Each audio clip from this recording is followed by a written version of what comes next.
Hello everyone, and welcome to my General Hospital official channel. I hope everyone is having a wonderful day. Before we begin, please hit the subscribe button and give this video a thumbs up. Another secret father revealed, Port Charles's daddy drama continues.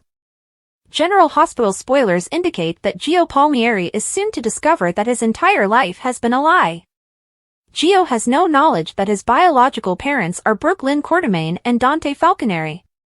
How many other paternity secrets are being kept hidden in Port Charles? Since Dex Heller arrived in Port Charles, fans have been wondering who his parents were and what drew him to the area. Fans believe Dex was adopted and is tied to someone in Port Charles. Rumors circulated that Dex could be Jason Morgan and Courtney Matthews' long-lost child. Fans have even speculated that Dex could be Spencer Cassidy's twin brother, and the scenario is similar to Sammy Brady on Days of Our Lives having twins with different fathers. Could Dex still be alive and hidden by the cops until Cyrus is apprehended for attempting to murder him? Ace Cassidy, Spencer Cassidy's brother or son? Ace Cassidy's paternity has long been debated. Is Nicholas Cassidy his father, or is it Spencer? Could Esme Prince have been sleeping with Spencer while seducing his father? Could Spencer actually be Ace Cassidy's father instead of Nicholas? If Spencer ever returns, will Trina Robinson face the same battle she did before? Perhaps Esme survived as well and will return to fight for Ace. Will Trina want anything to do with Spencer if it turns into a conflict over and over again? Will Trina support Spencer and help him raise Ace? Who is Avery Corinthos' father? For years, there have been concerns surrounding Avery Corinthos. Sonny Corinthos has once again accepted to joint custody with Ava Jerome. However, Avery's paternity has long been questioned. Will it ultimately be revealed that Morgan Corinthos is her father instead? What about Harrison Chase? Fans have already debated whether Chase is Hamilton Finn or Gregory Chase's kid. What if neither are Chase's father? Jackie Templeton was already cheating on her almost husband. Could Jackie have slept with Blackie Parrish as well? What impact would it have on all of these guys' lives if their paternity was incorrect all along? General Hospital reintroduces a much-needed character, portrayed by a married co-star. We had to rejoice when General Hospital resurrected Ada Turner on February 25th. Not only is Nazneen Contractor a captivating presence on screen, but her character provides a much-needed alternative viewpoint on a show that often allows mobsters to get away with murder, right, Kates? And portrays hitmen as heroes. No, she needs a good guy, who are difficult to come by. One character we rule out as a possible connection for the first nameless Ada is the one played by her real-life spouse. And who could that be? General Hospital's Eden McCoy reveals Jocelyn's 1,000,000% different view on Sonny. According to General Hospital spoilers, Jocelyn Jacks experienced a watershed moment in her life when she shot Cyrus Renault. That moment had a significant impact on Jocelyn's life, including her perception of her former stepfather, Sonny Corinthos. In an interview with SOD, Eden McCoy discussed the twist that had fans talking on social media. Many fans were surprised when Jocelyn dismissed Cyrus, but McCoy had been keeping the secret for months. I found out that Jocelyn was going to kill Cyrus at the same time I found out that Joss's love interest, Dex, was going to die. So I've known for a very long time, McCoy said. Although losing Dex Heller was a difficult blow for Jocelyn, it did not present much of a difficulty for McCoy because she had already performed the story of losing Oscar Nero Quartermaine. That's why McCoy relished knowing where the Cyrus scenario was headed and portraying a whole different type of anguish. Jocelyn was not content to wallow in her sadness, so she turned it into an action-packed story. McCoy admitted she was super honored that the producers chose her to finally end Cyrus' danger to Port Charles. However, Eden McCoy found it difficult to let go of Jeff Kober because he was such a pleasure to work with. However, Jocelyn's decision to remove Cyrus will continue to influence her world. The cabin cleanup and all of the WSB turmoil are already pushing Jocelyn closer to Jack Brennan. Jocelyn's brave approach will have an impact on her future feelings towards Sonny. McCoy claimed that it changes Joss' attitude on Sonny 1,000,000% and she is relieved because she was so tired of the hypocrisy for her character. Our GH predictions indicate to Jocelyn altering her mind in other ways as well, so stay tuned for updates on her next chapter. According to General Hospital teasers, Jocelyn will confront more unexpected news and difficult situations as she pursues this perilous route. General Hospital fans are disgusted by Willow and Drew's sick love story. Let's just say that the critics have spoken, and they clearly dislike what they're witnessing. Of course, we're talking about Willow and Drew, and the romance that should never have been. Willow and Drew's allegedly sick love story has disgusted General Hospital fans, who have made it obvious that they are not happy. It's so awful that many viewers say they'd rather have Michael Corinthos return so he can do something about it, just because they don't want to watch the two of them together anymore. Unsurprisingly, the internet had a lot to say about the situation. Some even wrote, "I can't believe I ever complained about Michael and Willow's relationship. I will bring them back together in a moment rather than letting this stupid affair drag on for months." Willow acted as if she and Michael were experiencing problems? Were they? He supported her through cancer and her nursing career, so I don't understand her saying that. Another critic wrote, "It's not even love to hate for me, it's just hate. I FF them most of the time. They have no chemistry. Both sides acting falls far short of expectations. I didn't realize how much work Chad Duell was doing in the Michael/Willow pairing." General Hospital spoilers, what's next in Port Charles? And then there was this comment, Willow did Michael a huge favor by cheating on him. When he returns, he must obtain full custody. Not 50-50. It would be funny if he was already working on that as part of a surprise return tale. While Michael is not on TV, Carly should sue for full custody. Willow should not be permitted to make decisions for a houseplant, let alone children. Liz receives happy news, Marty threatens, and Laura issues a warning. Lulu was ecstatic when Lucky awoke and couldn't wait to tell Laura and Elizabeth. Liz dashed in as soon as she heard, planting a big kiss on a bedridden Lucky's lips. She said that she was okay and that Aiden would be relieved that he was awake. Laura and Sunny soon arrived to join the small hospital room party.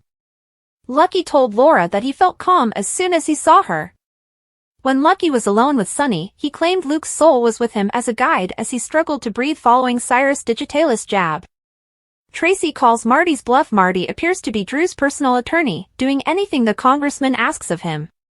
He paid Tracy a visit to persuade her to dismiss the cease and desist order, arguing that Drew cannot use the Quartermaine name. Tracy laughed at him, as one would anticipate. As a result, Marty used what he thought was a secret weapon. Marty informed Tracy that the Quartermaine crypt was partially built on public land and that if she did not cooperate, he would disclose this information. Tracy laughed some more and advised a perplexed Marty to just try it. Sunny receives a warning. Sunny was taken aback when he entered Laura's office and discovered Jordan and Curtis also present. They wanted to talk to him about Jen Sidwell and warn him that a rival criminal was targeting his riverfront domain. When Sunny learned that Sidwell had partnered up with Drew, he was outraged.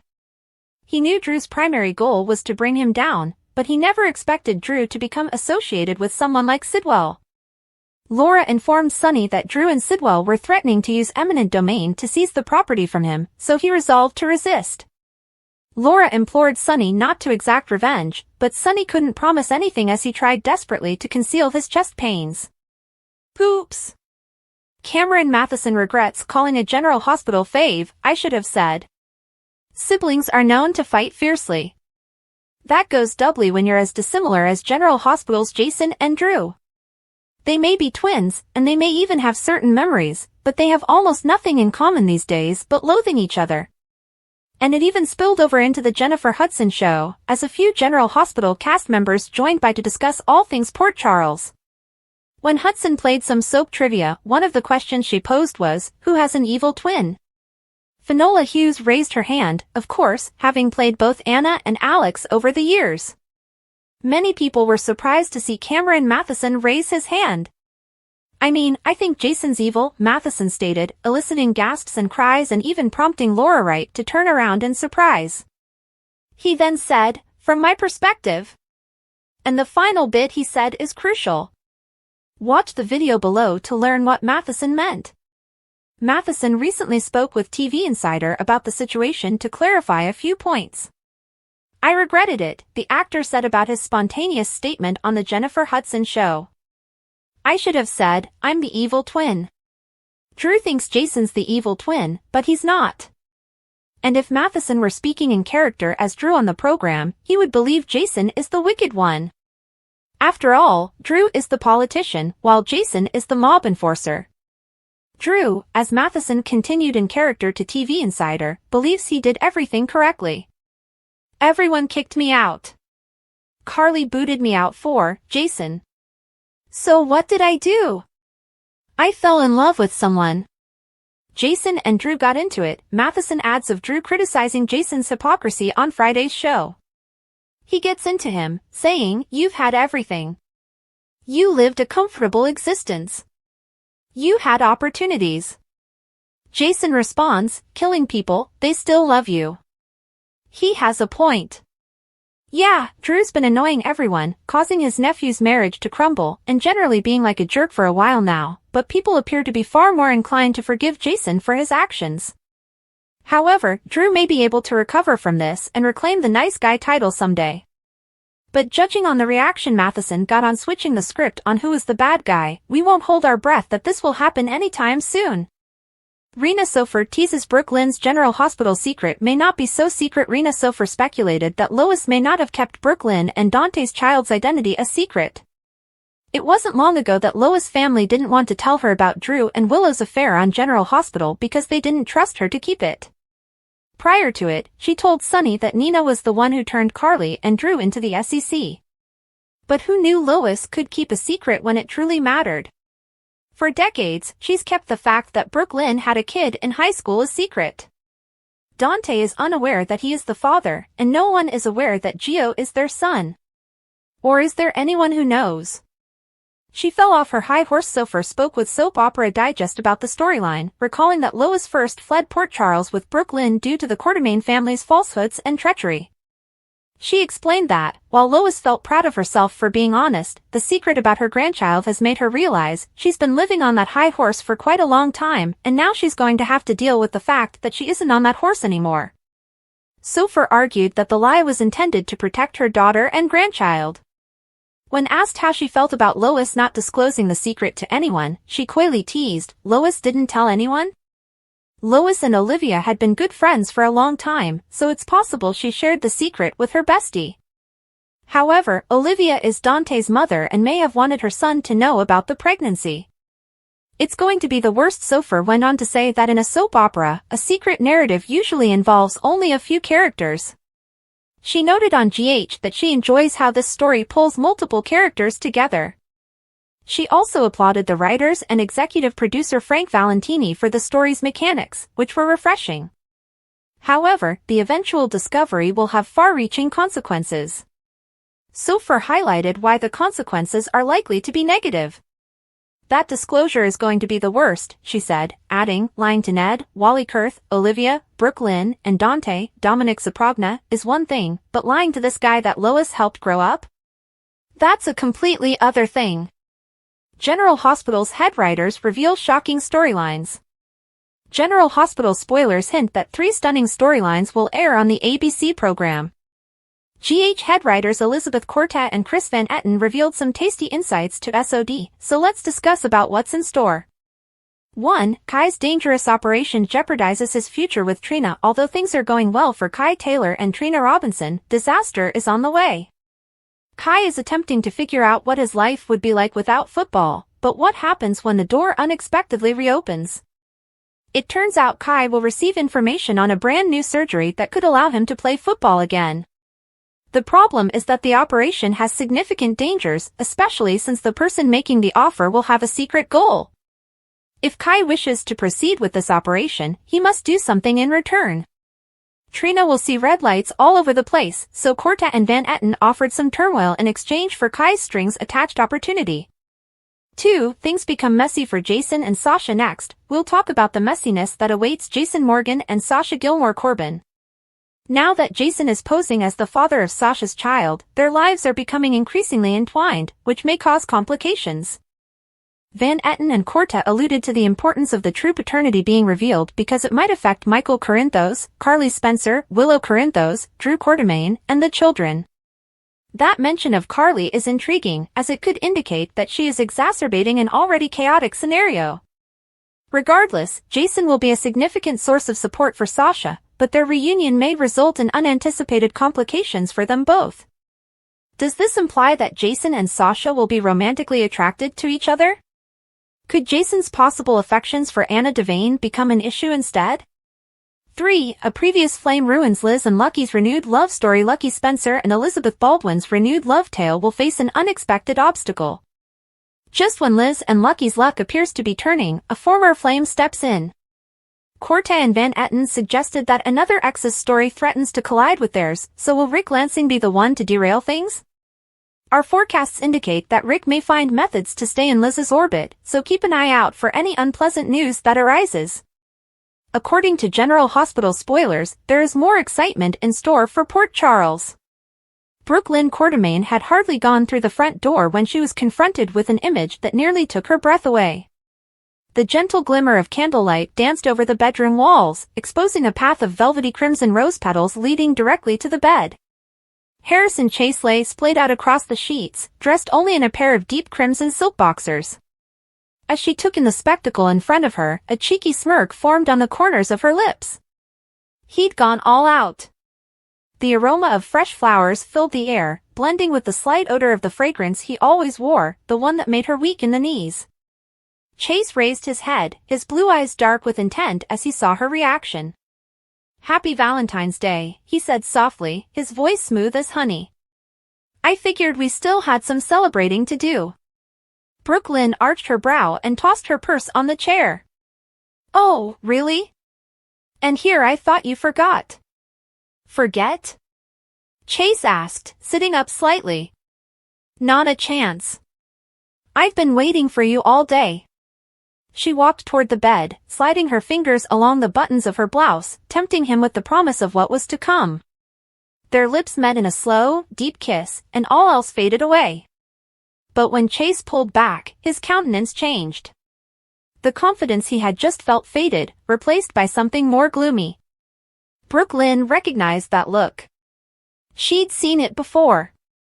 It was guilt, sorrow, and pain. He reached for his robe and shrugged into it, as if he was suddenly exposed. "No matter how perfect tonight is," he said, "I can't shake the feeling that I've let you down. I wanted to give you everything, Brooke Lynn. A family, a future." He lost his voice. "And now, because of me, that might not be possible." Brooke Lynn's heart squeezed at his words. She despised the fact that he blamed himself for this, and that he thought their future would be any less brilliant as a result. "You listen to me, Harrison Chase," she firmly stated, grabbing his hands in hers. "We took vows, for better or worse. And yeah, this isn't what we expected. But that doesn't mean we can't have a family." Chase swallowed hard and shook his head.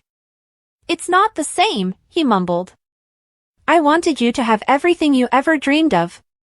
I wanted you to experience the miracle of having a child of your own."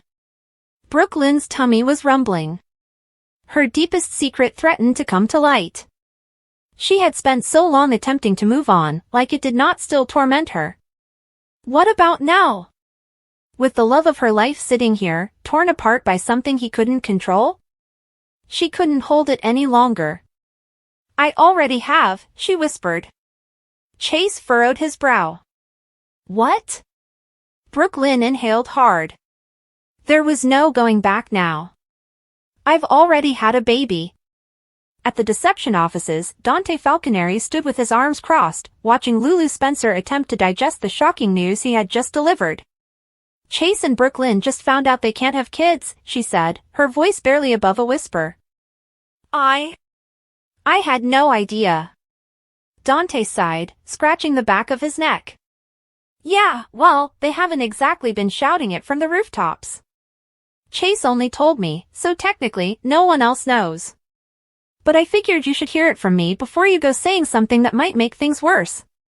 Lulu's stomach churned as guilt sunk deep in her bones. Earlier, she had made an offhand remark about Brooke Lynn's beautiful husband and life. What about now? Knowing what they were going through, her comments cut like knives. I need to apologize, she replied hastily. You can't, Dante interrupted. Not without making it obvious that I told you. And trust me, Chase doesn't want pity. He's already beating himself up enough as it is. Lulu paused, conflicted between wanting to do the right thing and respecting Chase's privacy. But before she could say anything else, Dante's phone vibrated in his pocket. He pulled it out and looked at the screen. His expression clouded. It's Jordan, he mumbled. She's calling about Lucky. At Elizabeth's house, Elizabeth Weber had barely noticed what was going on when everything devolved into mayhem. Lucky, she yelled, scrambling toward him as he dropped to the ground. Cyrus Renault stood over him, a malicious glitter in his eyes as he held up the empty syringe. You should have stayed out of this, Cyrus said, wiping the sweat from his brow. But I suppose some people never learn. Elizabeth reached for her phone, her hands trembling slightly. 911, I need an ambulance, she exclaimed. Lucky's been injected with something, I think it was digitalis. Lucky's respiration was shallow, and his face pallid. Elizabeth pushed down the growing panic in her chest. She couldn't lose him. Not like this. Be with me, Lucky, she urged. But Cyrus wasn't finished yet. He lunged at Lucky's unconscious body, putting his hands around his throat. No! Elizabeth exclaimed, shoving him with all her effort. Sirens sounded in the distance. Cyrus' gaze flickered to the window. He realized his time was up. With one last sneer, he turned and sprinted, fleeing into the night just as the first patrol car arrived outside. Elizabeth sank to her knees and pressed her palms fiercely against Lucky's chest. Come on, she whispered. Don't do this to me. Don't leave me. The paramedics smashed through the door. And then everything blurred. Meanwhile, at the PCPD, Anna Devane did not have time for games. She slammed her fists on the table, casting a piercing look at Jordan Ashford and Laura Collins. Jordan breathed sharply, we need to talk about Drew Kane. You are not alone in your concerns, Anna said, nodding. Drew wants to take Sonny's Piers. He claims it's for the Esplanade project, but we all know better. He's out for revenge. Laura was massaging her temples. I don't trust Sidwell. And I certainly don't trust Drew anymore. He's made it clear he'll do whatever it takes to destroy Sonny. Anna rested her arms around me. Then maybe it's time we started investigating him. Laura's phone rang before anyone could react. She paled. It's Elizabeth, she sighed. Something's happened to Lucky. Later that night, Jason Morgan stood by Sam McCall's grave, the weight of the past crushing down on him. He had a decision to make. Kill Cyrus Renault and risk it all? Or do you walk away and be the father Danny needs?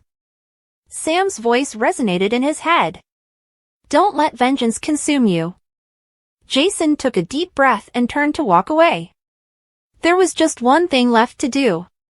He needed to make peace with Drew Kane. Drew glanced at Jason, his expression opaque.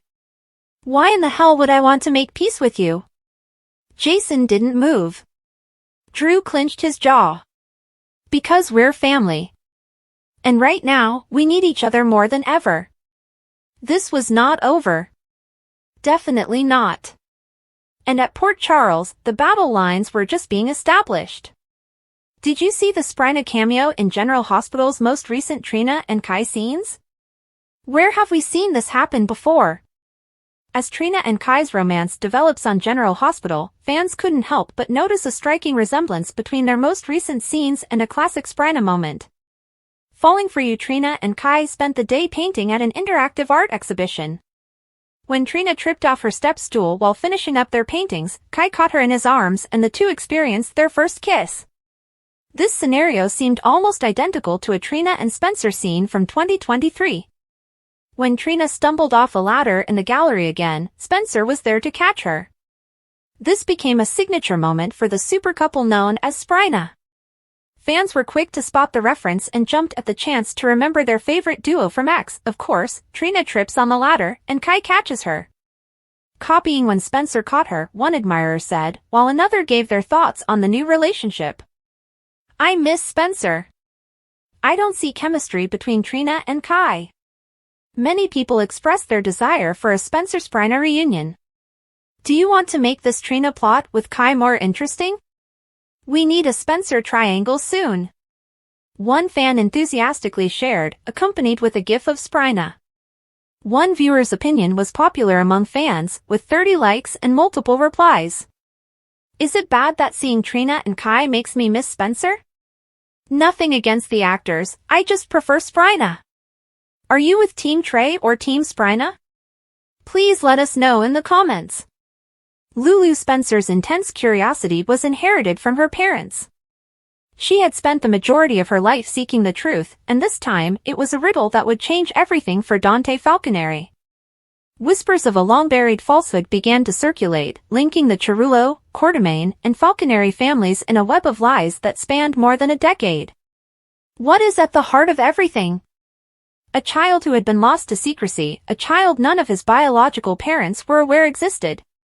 It was a discovery that, if discovered, would send shockwaves across Port Charles. Brooklyn Quartermaine had spent years believing she had handed her baby to strangers. She was young, afraid, and desperate to protect the life growing inside her, but her mother, Lois Cerullo, had guided and manipulated her into making a decision she now regretted. She had been persuaded to believe that she was doing the best she could to ensure the baby's life was free of the instability of the Quartermaine dynasty.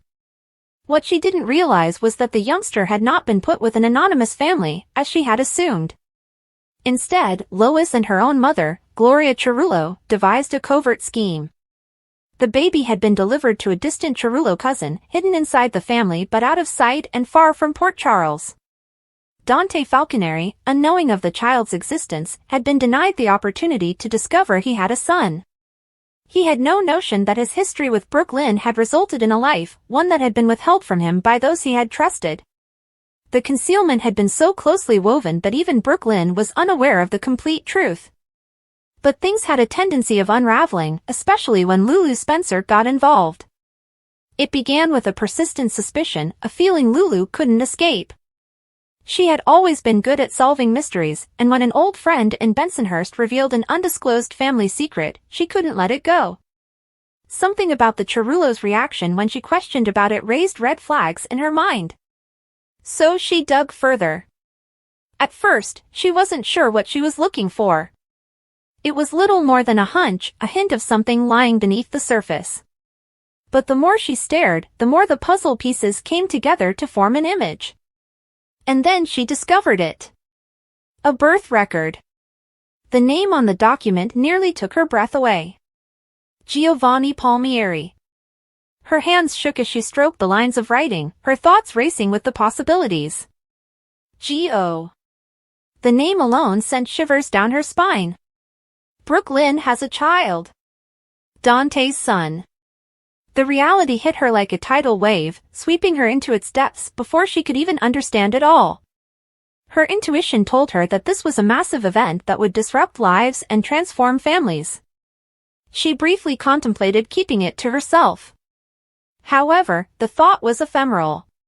She was never the sort to turn a blind eye to injustice, and this was a major one. Dante had the right to know. And Brooklyn? She deserved to know the truth about the kid she lost. But, as much as Lulu believed in the truth, she was not naive. She was well aware that once she started this, the consequences would be unstoppable. The Quartermaines, Corinthoses, Cerullos, and Falconeris would be caught in the storm. Finally, there was Gio himself. What would it mean for him to be pushed into a world he had never experienced before? The ramifications would be catastrophic. Lulu couldn't let that stop her. She made up her mind. So, with the birth record clasped tightly in her grasp, she went out to do her best.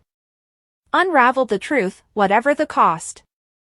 At the Metro Court, Dante Falconeri had just seated down at the bar when Lulu raced in, her face filled with urgency and resolve. He hardly had time to register the expression in her eyes before she pushed a piece of paper onto the counter in front of him. "Read it," she commanded. Dante scowled, moving his gaze from her to the document. he grabbed it up, furrowing his brow as he read the text. And suddenly he froze. What is this?" he inquired, his tone tense. Lulu breathed sharply. "It's proof," she explained. "Prove that you have a son." Dante's heart pounded against his ribs. His mind raced, attempting to make sense of what he was witnessing. "No," he mumbled, shaking his head. "That's not possible." But the words on the page were not deceptive.